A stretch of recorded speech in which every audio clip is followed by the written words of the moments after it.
welcome to Brand X Reviews. Today I'm going to be talking about the Captain Marvel Blu-ray, which got a release today on the Monday the 15th of July 2019. Now, this is the first Blu-ray to come out this year, and of course, when I say Blu-ray, it's 4K UHD, so not the standard one.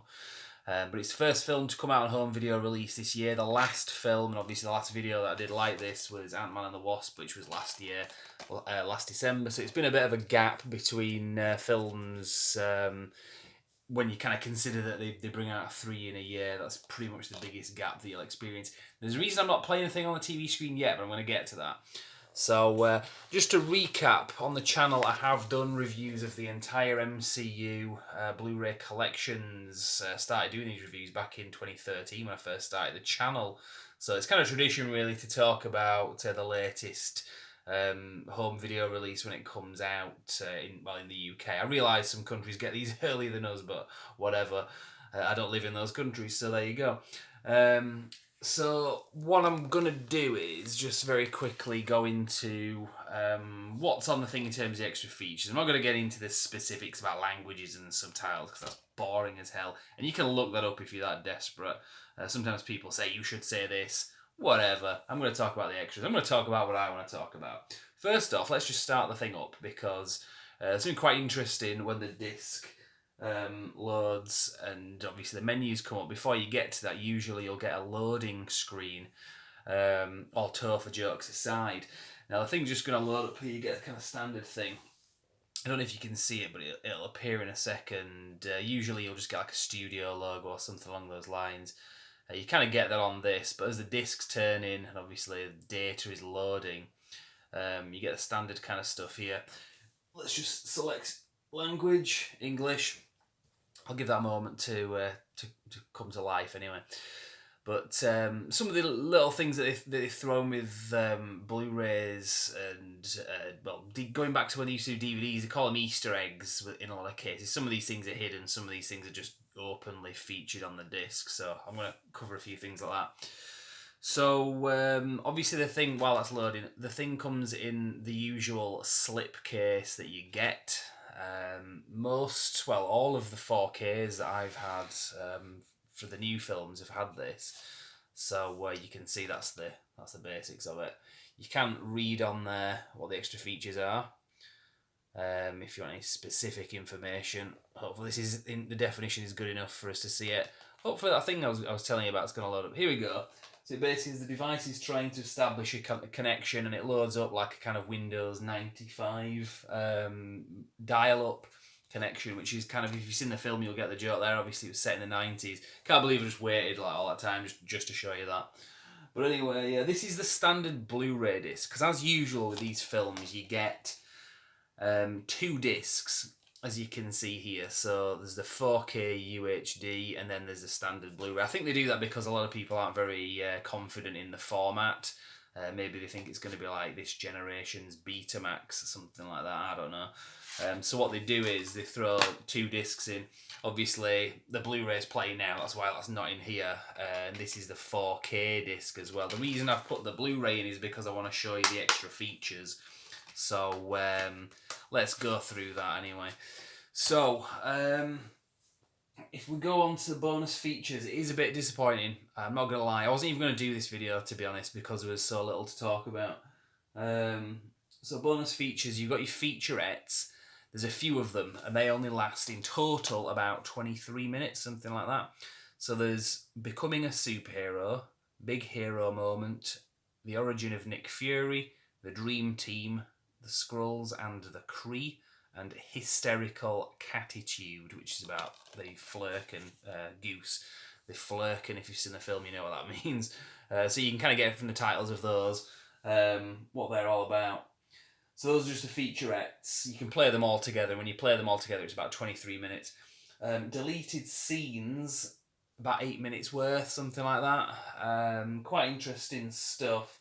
Some of which you can see online on YouTube if you want to watch them. If you just put Captain Marvel deleted scenes, you'll see them all on there. So I could go into more detail, but to be honest, if you want specifics, I'll just go on there. But there's some stuff with obviously Captain Marvel and the character played by, can I remember his bloody name? Jude Law. I don't know why I couldn't remember his name. Um, Star Force recruits heading to Torfa. Sorry, Torfa, Torfa, not Torfa. That smells. What? No smile? Question mark. Which is quite a controversial deleted scene because it was one where she basically beats up this guy and steals his bike, and it was a bit mean spirited. And also it was a massive. Well, it was a very blatant and supposed to be blatant callback to Terminator 2, but I just didn't think that it was very well done. So they took that out, thankfully. There's Black Box and there's Rookie Mistake. So again, there's a few different deleted scenes there. If you want to see those specifically, I don't want to get too much into them. I don't want to spoil them. But I think you can see most of those on YouTube anyway. There's a gag reel. I'm not a big fan of gag reels. It's only about 2 minutes anyway. So that's all. That's all your extra features, really. I mean, you could say, I guess, there's audio commentary, but I don't really count that because who watches those? So that's basically it. Nothing much else to say. Like I said, I was struggling for enthusiasm to make this video, but those are the specifics anyway. It's tradition to do these videos on this channel. So there you go. So again, that's your case. The film itself, I've done a review of. Second watching, because this is the second time I've watched the film. Obviously, it's in 4K. It looks great. There's some bits that really shine. There's quite a lot of darkness in this film in terms of visuals. A lot of stuff that's like shot in the dark. I never really remembered that from the first time round, but the colours in the bits where there are plenty of colours to show are very vibrant, very nice, especially the stuff in space, and especially the stuff where obviously she takes the new colours and starts to glow.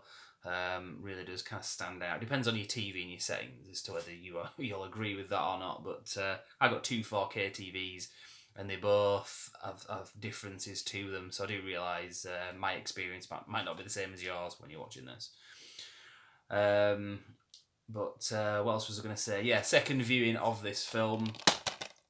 I wasn't a huge fan of it when I saw it first time round. I didn't dislike it. I liked it, but I didn't love it. Second time round, I think I've made my peace with it, that I realise it's one of the lesser of the MCU movies. I do feel it was a missed opportunity for a female superhero, and this has been said many times before. Obviously, it's the first female lead superhero film in the MCU, and obviously for young girls especially that are fans of superhero films, this would really be something to take your 8-year-old daughter to or whatever, and I think they'd still enjoy it. But I think just the character, she wasn't that inspiring. She wasn't that much fun. There were other characters in this film that really kind of stood out over her. I don't necessarily think that's Brie Larson's fault, but then again, she's a bit of a kind of a douchebag in real life. But then again, so a lot of these other actors that we love. I mean, Mark Ruffalo, Chris Evans, kind of cringeworthy some of the stuff that they do and come out with behind the scenes in real life, I guess. So without getting kind of bogged down onto that and just talking about her in the film itself, I wasn't, really sort of aching to see her come back. And the last scene in the film, she's not even in it. She kind of goes off, and then there's another scene, and then a couple of other scenes as well that don't really include her. So it's almost like she's not really worth ending. She's not really the last note of the film, which is a real shame because I would have liked to have seen that. I'd have loved to have seen a female lead superhero that we haven't seen before. That really did make you think she's awesome. I hope she comes back. I want to see more of where she goes with the story, but I really don't. I just don't care. And that's nothing against her. I don't dislike her or resent her in any way. It's just, I'm struggling. I'm really struggling to say anything positive about her. So obviously, if you've seen Endgame, we know she's in that as well. That's no big secret without going to spoilers and so on. But again, in that very underwhelming performance and involvement as well with that film, I think possibly for that reason, because you realise it was just a dynamic that just wasn't really working on screen. So who knows where they're going to go in future. Finally, to wrap this up, because usually with these videos I talk about the future of the MCU. We don't really know at the moment, to be honest, as I'm recording this. So again, this is another reason I wasn't particularly wanting to do this video today. I'm doing it more for tradition. But from what I understand, San Diego Comic Con is coming up shortly. Is it this weekend or the weekend after? and Marvel Studios are having some presence there, so I imagine there's going to be a big announcement for Phase 4.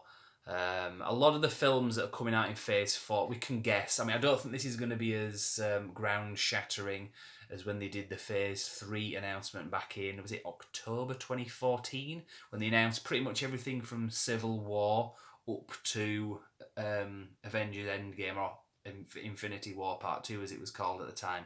It was a good 5 years worth practically of movies back when they announced that in 2014, and they pretty much delivered, not just in terms of the actual titles of the films, but the content, the quality that we kind of hoped it would live up to. It certainly did.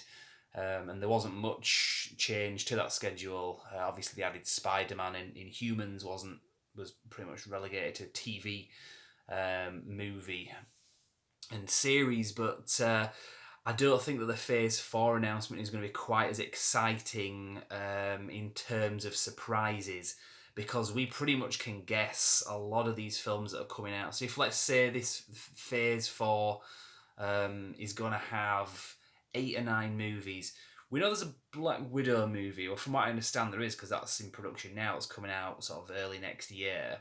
We haven't seen much of that, so that's a bit weird.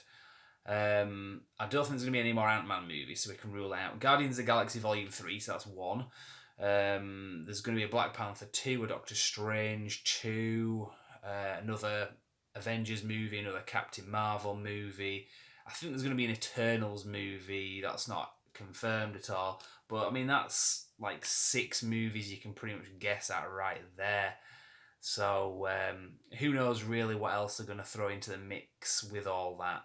But I think given that we can pretty much guess most of what the film title is going to be, I don't think it's going to be that exciting when they announce them.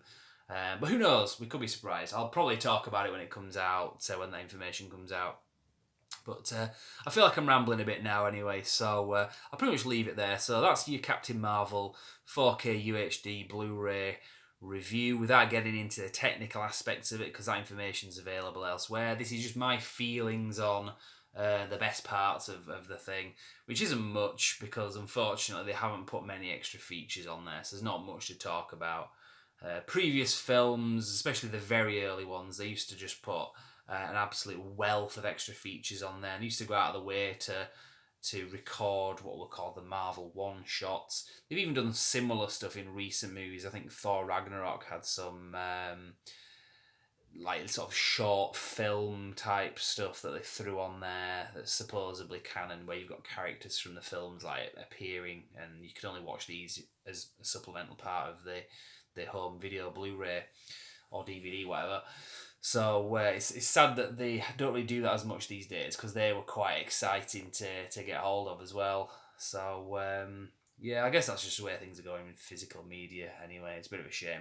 So I will definitely leave it there anyway. So Brand X Reviews, you can follow us obviously on YouTube, Instagram and Facebook. But for now, I'll leave there and say thank you very much for watching.